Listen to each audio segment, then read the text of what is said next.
Hello students कि electronic payment system होता क्या है। ये हमारा जो होता है नेक्स्ट टॉपिक्स है इंटरनेट एंड वेब टेक्नोलॉजी के पार्ट में। इंटरनेट का पर्टिकुलरली इंटरनेट सिक्योरिटीज में सबसे इंपॉर्टेंट आज के समय में जो यूज होता है वो है इलेक्ट्रॉनिक पेमेंट सिस्टम्स। ये क्या होता है इसको आप लास्ट तक देखेंगे तो आपको क्लियरली समझ में आ जाएगा। सो स्टार्ट करते हैं हम लोग जो इलेक्ट्रॉनिक पेमेंट सिस्टम।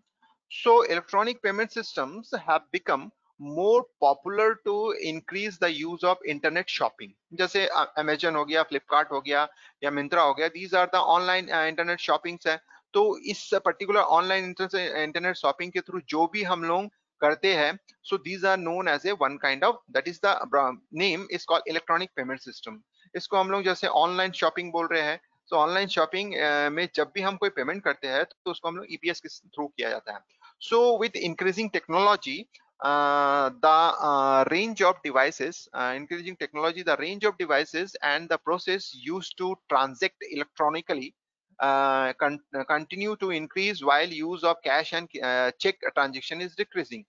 तो इसका मतलब है जब आप इलेक्ट्रॉनिक पेमेंट यूज कर रहे हो तो अल्टीमेटली जो हमारे अदर टू एस्पेक्ट्स है यानी कैश एंड चेक ट्रांजेक्शन, ये ऑटोमेटिकली डिक्रीज हो जाता है, तो ये प्रमोट होता है। So this is mainly because it's much easier to carry cards or use cell phones to pay or purchase compared to cash।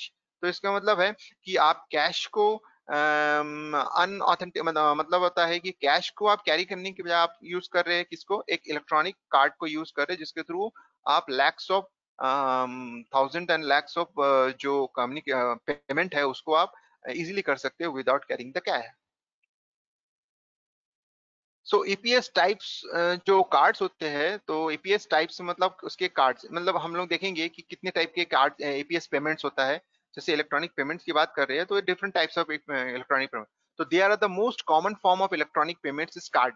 जो आप डेबिट कार्ड या क्रेडिट कार्ड या कोई भी कार्ड आप यूज करते हो, कैश कार्ड यूज करते हो, this is the common type. तो they are the three types of cards: credit, debit and prepaid card. So credit, debit, and prepaid card is common type of card are there. So you can see that credit card क्या होता है, ये तो आप जानते हैं। They typically are made of plastic and have a magnetic strip on the back of the card। इसको ज्यादा समझाने की जरूरत नहीं, आप लोग अंडरस्टैंड कर ले रहे हैं कि क्रेडिट कार्ड कैसे काम करता है। डेबिट कार्ड क्या होता है आपको पता है। क्रेडिट का मतलब होता है कि आप ओवरड्राफ्ट कर सकते हैं, यानी मैक्सिमम उससे जितने आपके पास अवेलेबल बैलेंस है उस बैलेंस से आगे का भी आप कर सकते हैं। डेबिट में जितना बैलेंस है उसी में ही हो सकता है। प्रीपेड कार्ड जो होता है पर्टिकुलरली जैसे मेट्रोज में आप जर्नी करते हैं या रेलवे में आप जर्नी करते हैं या जैसे सिटी बस में जर्नी करते हैं, तो उसके लिए आपको एक कार्ड दिया जाता है, तो उसको हम लोग बोलते हैं प्रीपेड कार्ड, जिसमें हमको रिचार्ज करना पड़ता है और उसके बाद उसका यूज करना पड़ता है। तो उसी का डिटेल यहाँ पे पूरा दिया हुआ है। तो हम क्रेडिट या डेबिट कार्ड का यूज जो होता है विदाउट कैरिंग द कैश, आप इसको ले जाइए और इसको स्वैप करके आप इसको यूज कर सकते हैं। तो आप इसको ध्यान से पढ़ेंगे तो आपको सारी चीजें वही चीज दी गई है। तो जैसे लिखा हुआ है, this process typically takes only a few seconds to complete. तो credit cards are popular form of because you can use them almost anywhere for almost any kind of purchase and you do not have to have cash on hand to pay of things। तो ये हमारा important हो गया। अब second आता है EPS जो systems होता है इलेक्ट्रॉनिक पेमेंट सिस्टम। इसमें सेकंड जो टाइप होता है वो है इंटरनेट। तो इंटरनेट का यूज करके आजकल मैक्सिमम हर कोई इंटरनेट का यूज करके करते हैं। जैसे फॉर एग्जांपल आपके पास कार्ड नहीं है तो आज के समय में आप यूपीआई का यूज कर रहे हो, गूगल पे का यूज कर रहे हो, क्यूआर कोड को स्कैन करके पेटीएम के थ्रू आप डेटा ट्रांसफर कर रहे हो या मनी ट्रांसफर कर रहे हो। तो ये सब चीजें जो होता है अब इनडायरेक्ट फॉर्म में इंटरनेट का यूज करके करते हो। Without internet it's not possible, क्योंकि डायरेक्ट कनेक्टिविटी होनी चाहिए। तो internet payment involve a person transferring money और मेकिंग ए परचेस ऑनलाइन, जो भी है ट्रांसफरिंग मनी। तो जैसे आप ट्रांसफर भी कर सकते हैं, मनी ट्रांसफर भी कर सकते हो। Consumer have a choice of either transferring the money directly from their bank account which can easily be accessed online, or they can use a credit or debit card, prepaid card का use कर सकते हैं। तो internet जैसे login के through आप directly mobile के through login कीजिए और डेटा ट्रांसफर कीजिए या पैसा अमाउंट या मनी है उसको ट्रांसफर कीजिए।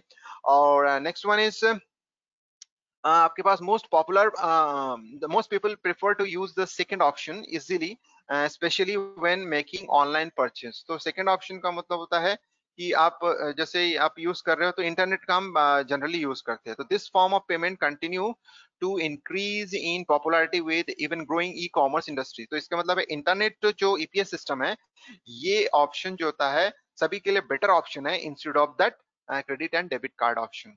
सो अब थर्ड वन जो होता है मोबाइल पेमेंट। तो third one is mobile payment. तो इसका मतलब है अब हम डायरेक्टली मोबाइल का यूज कर रहे हैं। अब जब हम मोबाइल का यूज कर रहे हैं तो इसका मतलब है यू नीड ए ऐप जो हम लोग यूज करते हैं, जैसे गूगल पे हो गया, पेटीएम हो गया, एयरटेल पेमेंट बैंक हो गया, तो दिस नीड ए ऐप। तो थ्रू ऐप यानी अब मोबाइल के थ्रू कर रहे हो तो यानी बाय यूजिंग ऐप आप कर सकते हो।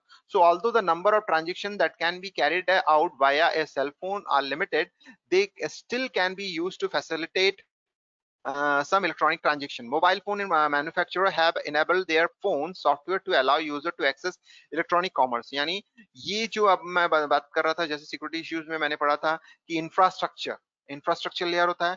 तो ये इंफ्रास्ट्रक्चर लेयर में जो मैन्युफैक्चरिंग जो कंपनीज होती है वो एक इनेबल ई कॉमर्स को यूज करने के लिए इंफ्रास्ट्रक्चर लेयर में ये प्रोवाइड कर दिया है कि ई कॉमर्स को भी हम यूज कर सकते हैं, इसका एक्सेस कर सकते हैं। So in some countries, mobile services provided allow their customer to have a bank account on their cell phone number and can use the fund in their account to carry out transaction.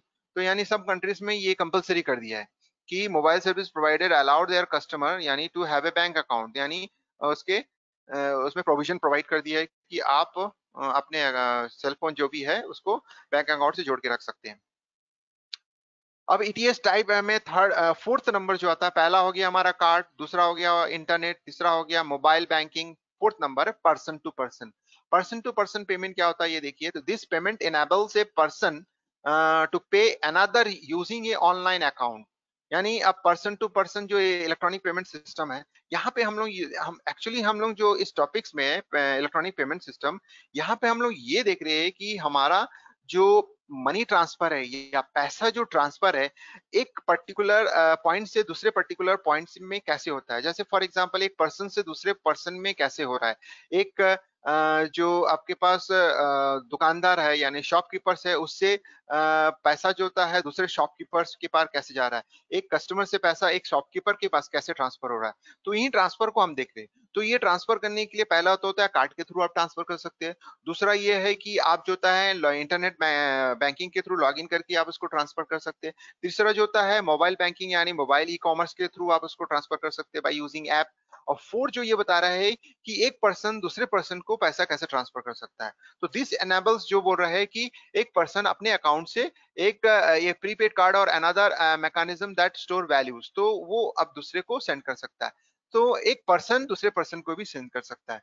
सो इसके base पर जैसे various companies facilitate such payments are the PayPal, alert pay and money booker. तो PayPal तो जैसे सब for example person to person का मतलब है जो सपोज कर लो मैं कोई यानी एक third party, you can say that it's an third party utility, यानी हम डायरेक्ट नहीं कर रहे। जैसे सपोज कर लो एसबीआई से मैं डायरेक्ट आईएमपीएस कोई सर्विस करता हूँ दूसरे, तो ये ऑनलाइन बैंकिंग के थ्रू भी पॉसिबल है और मोबाइल बैंकिंग के थ्रू जैसे मैं यूज कर रहा हूँ जिसमें थर्ड पार्टी यूज नहीं हो रहा है। थर्ड पार्टी यूज नहीं हो रहा है इसका मतलब है मैं जैसे कि सपोज कर लो मैं गूगल पे से दुकानदार के क्यूआर कोड को स्कैन करके डायरेक्टली सेंड करता हूँ डेटा, तो इसमें कोई थर्ड पार्टी नहीं आता, डायरेक्टली वो पैसा उसके पास ट्रांसफर हो जाता है। बट ऐसा भी प्रोविजन होता है जिसमें थर्ड पार्टी यूज होता है। थर्ड पार्टी मतलब एक पर्सन बैठा रहता है, person is not a physical person, जैसे थर्ड पार्टी जो सर्विसेज है वो उसको हम लोग पर्सन बोल रहे हैं। तो वो उसके पास जैसे जाता है और उससे वो डेटा फिर दूसरे के पास जाता है। जैसे फॉर एग्जाम्पल हम कुछ कुछ ऐसी चीजें होता है, जैसे मैं बुक माई शो करता हूँ, बुक माई शो में जैसे मैं उसको यूज करता हूँ तो वो एक थर्ड पार्टी को कॉल करता है। थर्ड पार्टी जो होता है जैसे बिल डेस्क हो गया, पेपाल हो गया, ये सब चीजें होता है हमसे पैसा लेता है फिर वो सेटलमेंट करता है। तो वही है वेरियस कंपनी जो होता है facilitating such payments are PayPal, alert pay या मनी, ये सब थर्ड पार्टी के फॉर्म में होता है। तो this services can easily B accessed over the internet bye computer phones and other. तो इसका मतलब है हम इन थर्ड पार्टी को हम किसी भी थ्रू उसको कॉल कर सकते हैं जब भी हम पेमेंट करेंगे थर्ड पार्टी आ जाए। तो यानी ये हर जगह नहीं होता है, कुछ जो ऐसे पेमेंट सिस्टम होते हैं जिसमें थर्ड पार्टी का यूज होता है जो ये काम करते हैं। जैसे फॉर एग्जांपल मैं एक सिंपल से एग्जांपल देता हूँ। जैसे हम बिजली बिल पेमेंट करने जाते हैं तो कभी कभी हम खुद नहीं जा पाते, तो हम किसी एजेंट को दे देते हैं पैसा दे के कि आप जाके बिजली बिल पटा लीजिए। तो इस तरीके के जो एजेंट बीच में होते हैं इन्हीं को हम लोग बोलते हैं पर्सन टू पर्सन, यानी हम एक थर्ड पर्सन को यूज कर रहे हो। So they provide an easy and secure means of making transaction online. तो ये जो होता है दे आर ऑथेंटिकेटेड होता है, और ये फ्रॉड करने की बिल्कुल चांसेस नहीं है, क्योंकि जीरो होगा चांसेस, क्योंकि अगर ये फ्रॉड करेंगे तो ये हमारे पास आईटी एक्ट में आ जाता है। तो इसीलिए ये फ्रॉड करने के तो बिल्कुल चांसेस नहीं है। तो दे आर इजी एक्सेसिबल है, और सिक्योर मीन्स आपको प्रोवाइड करता है। तो इस तरह से मैंने आपको बताया कि ये जो ये जो इस वीडियो लेक्चर्स में आपने देखा कि किस तरह से एक इलेक्ट्रॉनिक पेमेंट सिस्टम काम करता है। और इलेक्ट्रॉनिक पेमेंट सिस्टम का मतलब होता है कि डेटा, मतलब हम अमाउंट यानी मनी को इलेक्ट्रॉनिक फॉर्म में कैसे सेंड करें। तो हमारे चार टाइप्स हो गए। एक हो गया कार्ड बेसिस, यानी क्रेडिट डेबिट या फिर प्रीपेड कार्ड होता है हमारे पास जो यूज करते हैं। दूसरा इंटरनेट बैंकिंग के थ्रू, आप internet banking through login password के थ्रू इंटरनेट बैंकिंग में एक्सेस कर सकते हैं पैसा, जिसमें डायरेक्टली पैसा ट्रांसफर होता है। थर्ड जो होता है आपके पास, आपको बताया था थर्ड जो ईपीएस सिस्टम, जैसे मोबाइल पेमेंट हो गया। तो मोबाइल का यूज करके हम यूज करते हैं, यानी हैंडी डिवाइस हो गया, स्मार्टफोन हो गया, जिसके थ्रू जैसे कि उसमें आपके सॉफ्टवेयर यूज करना पड़ता है। जैसे आपके पास गूगल पे हो गया, पेटीएम हो गया, तो दे आर डायरेक्टली कम्युनिकेटेड। तो वो आपसे डायरेक्टली कम्युनिकेट करेगा थर्ड पार्टी। लेकिन एक ऐसा सॉफ्टवेयर जहां ऐसे एप्लीकेशंस यूज हो रहे हैं जो कि डायरेक्टली बैंकिंग सर्विसेज प्रोवाइड नहीं करता है, तो जब ये बैंकिंग सर्विसेज प्रोवाइड नहीं करता है तो एक थर्ड पार्टी का यूज करता है पैसा ट्रांसफर करने के लिए। सपोज कर लो मेरा कोई बिजनेस है, मैं अपने अकाउंट में पैसा ट्रांसफर करना चाहता हूँ, तो मैं बैंकिंग सर्विस नहीं हूँ, मैं एक थर्ड पार्टी यूजर हूँ या फिर मैन्युफैक्चरर हूँ जो कि मैं सामान को बेचता हूँ। तो वो जब